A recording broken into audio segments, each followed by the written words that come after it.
कहानी का शीर्षक है उपकार। बादशाह अकबर ने दरबार में प्रस्ताव रखा कि 2 माह को 1 माह में बदल दिया जाए। दरबारियों से इस पर राय मांगी गई तो सभी ने बादशाह की चापलूसी करते हुए इस प्रस्ताव का समर्थन किया, किंतु बीरबल खामोश था। बीरबल, तुम चुप क्यों हो? बोलते क्यों नहीं? तुम्हारा क्या विचार है? बादशाह ने बीरबल से पूछा। हुजूर, आप बिल्कुल ठीक कह रहे हैं। आप तो इस दुनिया पर बहुत बड़ा उपकार करने जा रहे हैं, क्योंकि 2 माह को 1 माह कर देने से चांद की चांदनी भी हमें 15 दिन के बजाय 1 माह तक मिलेगी। बीरबल की बात सुनकर बादशाह अकबर सकपका गए। वे समझ गए कि प्रकृति के नियमों से छेड़छाड़ नहीं की जा सकती।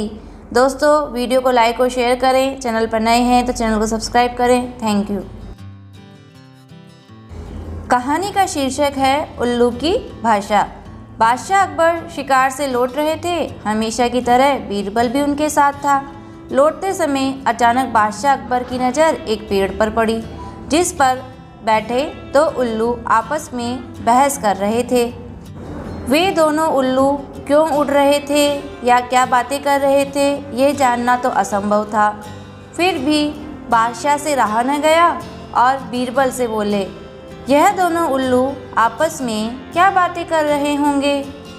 बादशाह का सवाल सुनकर बीरबल भी सोच में पड़ गया। कुछ देर सोचने के बाद जैसे कुछ याद आ गया, बोला, हुजूर, मुझे इनकी भाषा समझ में आ गई है, किंतु जो यह बोल रहे हैं वह सुनकर आप नाराज़ हो जाएंगे। हम नाराज़ नहीं होंगे। तुम बताओ, यह दोनों उल्लू क्या बोल रहे हैं? हुजूर, यह दोनों उल्लू विवाह की बातें कर रहे हैं। एक उल्लू वर पक्ष का है और दूसरा वधू पक्ष का। इन दोनों की बातचीत दहेज पर आकर अटक गई है। वर पक्ष दहेज में 30 जंगल की मांग कर रहा है और वधू पक्ष फिलहाल 20 जंगल देने को तैयार है। कहता है 10 जंगल बाद में देगा, किंतु वर पक्ष यह दलील नहीं मान रहा। उनका कहना है कि जो अभी नहीं दे सकता वह बाद में कहाँ से देगा।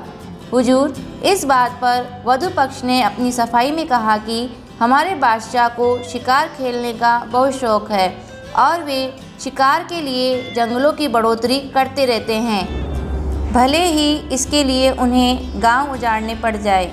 कुछ गांव वे उजाड़ चुके हैं और यकीनन आगे भी उजाड़ेंगे।